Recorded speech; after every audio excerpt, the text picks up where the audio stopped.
नमस्कार। संस्कृत क्लासेज में मैं नरेश कुमार आपका स्वागत करता हूं।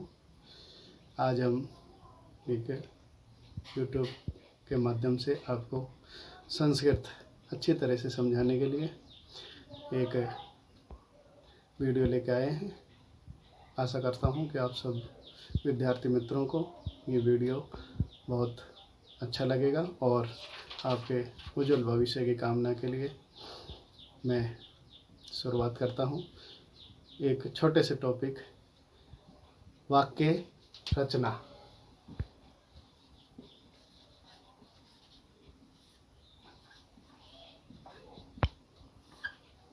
वाक्य रचना संस्कृत में बहुत महत्वपूर्ण टॉपिक है।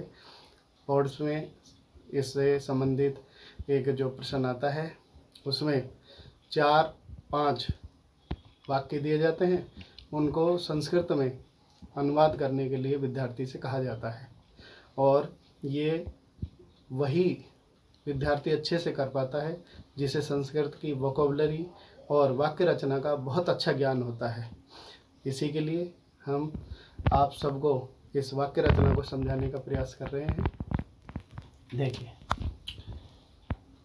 वाक्य रचना के लिए हम सबसे पहले अपने सर्वनामकर्ताओं को पढ़ेंगे। संस्कृत में सर्वनामकर्ता जो वाक्य रचना के लिए सर्वाधिक महत्वपूर्ण होता है। इसमें 3 पुरुषों के माध्यम से प्रथम पुरुष,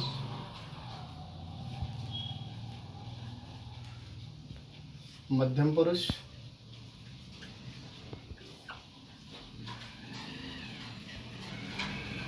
और उत्तम पुरुष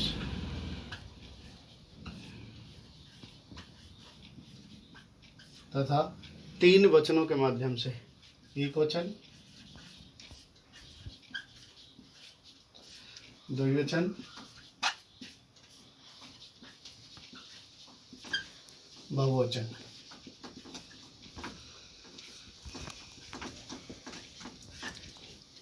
जैसा हम सब जानते हैं कि संस्कृत में 3 वचन और 3 पुरुष होते हैं। जब हमें वाक्य बनाना हो तो हम हिंदी के वाक्य के कर्ता को देख करके कि वह किस पुरुष और किस वचन का है उसको संस्कृत में अनुवाद करते हैं। तो हमारे 3 पुरुष होते हैं और 3 ही वचन होते हैं। उनके अनुसार हम अपने सर्वनामकर्ताओं को विभाजित करेंगे। प्रथम पुरुष में जो सर्वनामकर्ता यहाँ आएंगे वह हैं सह, तौ, ते, सा, ते, तहा, तत्, ते, तानि।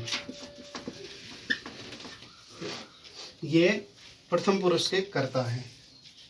ठीक है। मध्यम पुरुष में तो हम युवाम और यूयम। उत्तम पुरुष में अहम, आवाम, वयम। ठीक है। 3 प्रथम पुरुष में 3 कर्ता हैं, से, सा, तत्। ऐसे ही द्विवचन में जब चलेंगे तौ, ते, ते। बहुवचन में चलेंगे तो ते, तहा, तानि। ये प्रथम पुरुष के कर्ता हैं। मध्यम पुरुष में जाएंगे त्वम, युवाम, यूयम। ठीक है। उत्तम पुरुष में जाएंगे अहम, आवाम, वयम।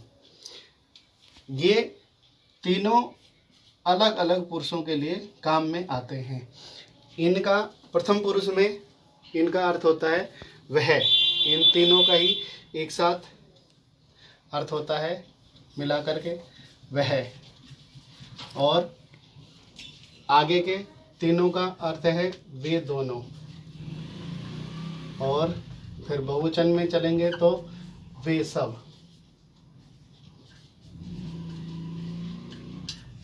ऐसे ही त्वम, त्वम का अर्थ होगा तुम, और युवाम का अर्थ होगा तुम दोनों, और यूयम का अर्थ होगा तुम सब। ऐसे ही अहम, अहम का अर्थ होगा मैं, आवाम का अर्थ होगा हम दोनों, और वयम का अर्थ होगा हम सब। इस तरह से, ठीक है। ऐसे ही हमारे 3 रूपों में या 3 रूपों में ही क्रियापद भी होते हैं। हम क्रियापद को भी एक बार देखेंगे, जो हमारे इसी तरह से, जैसे हमने सर्वनाम कर्ताओं को 3 भागों में विभाजित किया है, ऐसे ही हमारे क्रियापद, जिनको संस्कृत में धातु रूप कहते हैं, क्रियापद या धातु रूप, वे भी 3 भागों में विभाजित होते हैं। प्रथम पुरुष, मध्यम पुरुष,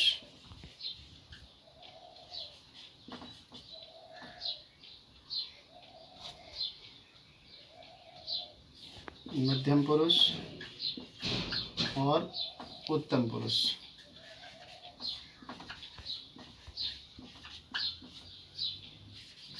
ठीक है। ऐसे ही वचनों में भी 3 भागों में विभाजित होते हैं, एक वचन, द्विवचन और बहुवचन।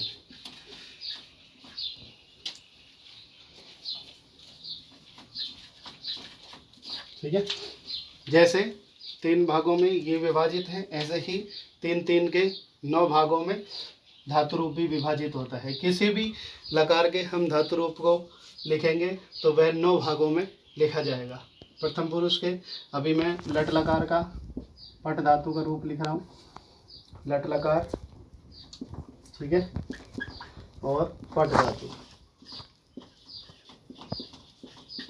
इसी के साथ अपन वाक्य को जोड़ने का प्रयास करेंगे। पठती, पठतः, पठन्ति।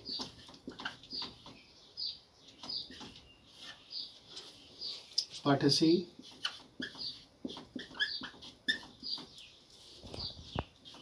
पठथः और पठत। पठामि, पठावः, पठामः। ठीक है। यानी जब भी हमें, यानी जैसे वह पढ़ता है, तो वह के साथ में, यानी वह प्रथम पुरुष एक वचन का करता है, तो फिर प्रथम पुरुष एक वचन की ही क्रिया हमें लगानी होगी। जैसे सह पठती, सा के साथ में भी हम पठ को जोड़ सकते हैं, सा पठती। ठीक है। ऐसे यानी प्रथम पुरुष एक वचन कर्ता के साथ में प्रथम पुरुष एक वचन की ही क्रिया संयोजित होगी, यानी उसको जोड़ सकते हैं। और मध्यम पुरुष का यदि कोई करता है तो मध्यम पुरुष के साथ में मध्यम पुरुष की ही क्रियापद उसके साथ में जोड़ेंगे। उत्तम पुरुष के कर्ता के साथ में उत्तम पुरुष की क्रिया जोड़ेंगे। ऐसे ही वचन को देखकर भी, अगर कर्ता, सर्वनाम कर्ता हमारा प्रथम पुरुष एक वचन है, या मध्यम पुरुष एक वचन है, या उत्तम पुरुष एक वचन है, तो उसके साथ में प्रथम पुरुष एक वचन, मध्यम पुरुष एक वचन और उत्तम पुरुष एक वचन की ही क्रिया उसके साथ में हम लगाएंगे। इस तरह से हम वाक्यों को जोड़ करके लिख सकते हैं। जैसे अभी मैं एक वाक्य यहाँ आपके सामने लिख रहा हूँ। जैसे उदाहरण के तौर पे, वह पढ़ता है। ठीक है। यहाँ पढ़ता है, इससे प्रकट हो रहा है कि यह वर्तमान काल है, यानी लट लकार का रूप इसमें लगेगा। और वह सर्वनाम करता है, जब भी हमने देखा था कि यह प्रथम पुरुष एक वचन का करता है, तो इसके लिए हमने जो प्रयोग में लिया है वह लिया है सह, और इसके साथ में जब कर्ता हमारा प्रथम पुरुष एक वचन है तो क्रिया भी हमारी प्रथम पुरुष एक वचन की ही इसके साथ में लगेगी, पठती। इस तरह से हमारा एक वाक्य इस तरह से पूरा हो जाता है। अगर हमें लकार बदलना है, जैसे वह पढ़ता था, तो हम इस लट लकार के स्थान पर लंग लकार का प्रयोग करेंगे। ये हमारे वाक्य रचना सामान्य रूप से वाक्य रचना को प्रकट करता है। ऐसे ही अगर स्त्रीलिंग में आता है, जैसे वह पढ़ती है,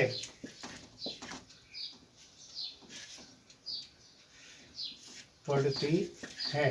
अब यहाँ भी हमें ध्यान आ रहा है कि पढ़ती है यानी वर्तमान काल की क्रिया लग रही है, तो वह के लिए स्त्रीलिंग में सा और पढ़ती है के लिए वापस पढ़ती।